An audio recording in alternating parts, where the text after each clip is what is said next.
going to talk about intuition. What is it? How to recognize it? How to know the difference between your intuition and your imagination? All the things that come along with dipping your toe into using your intuition more.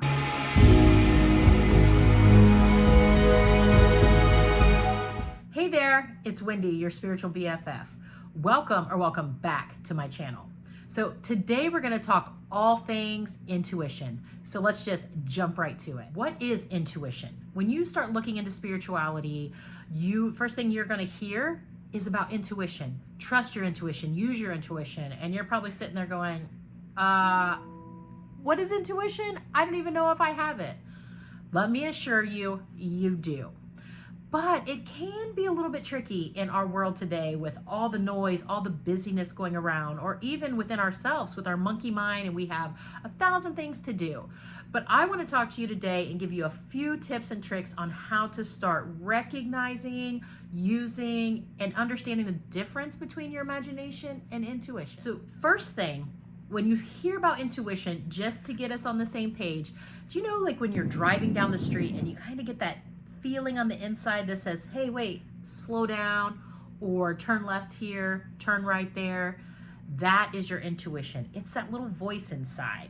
It's sort of like your soul's GPS trying to navigate you to where it wants you to be.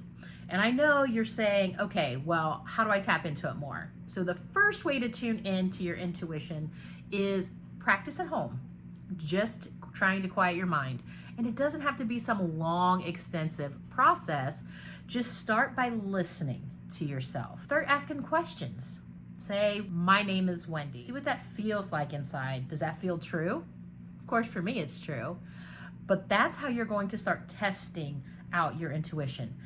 Asking yourself things that you know are true and seeing how your body resonates with it. How does it feel? So as you keep practicing this, you'll get more and more comfortable listening to your intuition because now you've tested it and you know what it feels like in your body. So when you hear people say, listen to your intuition, test your intuition, believe your intuition, now you at least have a baseline to figure out, is this my intuition or is it not? Let's also talk about if it's not your intuition.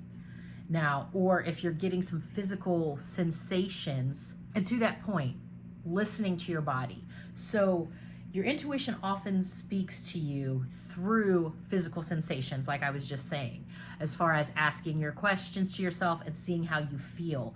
So maybe you get a tight feeling in your stomach and something just isn't right. You know, have you ever met someone or walked into a room and then all of a sudden you're like, you can't really explain it, but you just feel like something's off? That is your intuition talking to you. And sometimes something else could happen and you walk into a room and all of a sudden you feel lighter or your heart feels light. That too is your intuition talking to you. It's so important to pay attention to these little details that you're getting. And I know it's overwhelming. Let me be clear. It can be overwhelming at first, but the more you practice and the more you do, the easier it's going to come to you. Something else that you can do is try journaling.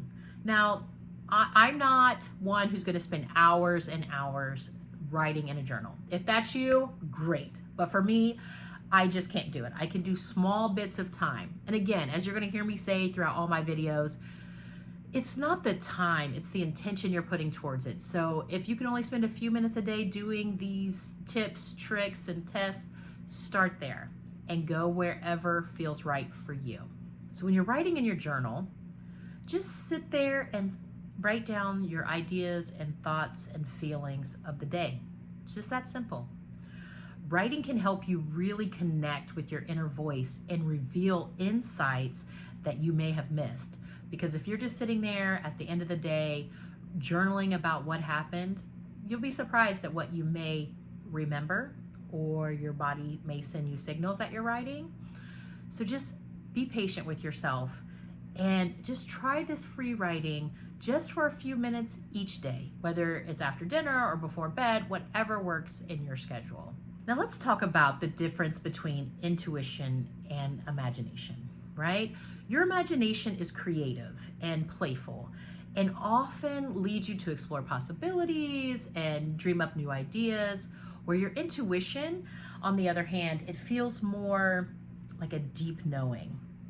Like you know something, you're not even sure why. That is your intuition.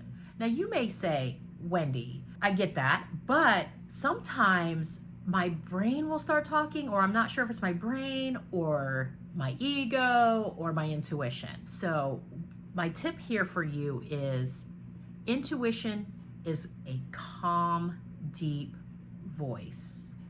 And I don't mean deep in the sense that it's lower, but it's going to be a calm voice. It's not going to be excitable, and it's always going to be direct. It's not really going to be what ifs, what ifs, what ifs. If you're sitting there and all of a sudden it's what if, or it's doom and gloom, and what if this happens or that happens, that is not your intuition. That is your mind, that is your brain, that is your ego.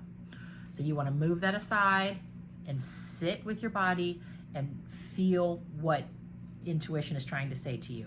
But again, if there's something negative, what ifs, you're going down these rabbit holes, that is not your intuition. Your intuition is going to be calm, smooth, and clear. You're not going to have a lot of energetic spikes. So if your brain and all of a sudden, maybe you're like, start breathing faster, that is your ego, your monkey mind taking over, and that is not your intuition. Now, if you're uncertain and these things are happening, just calmly sit there, take a moment to breathe, and ask yourself, does this feel like truth? The answer is no, then you have your answer. Remember, intuition is a muscle. The more you use it, the stronger it will get. Most importantly, trust yourself and be patient. Your inner wisdom is always there waiting for you to listen. Let me know down in the comments some experiences you've had when you listened or didn't listen to your intuition. Thank you so much for joining me today.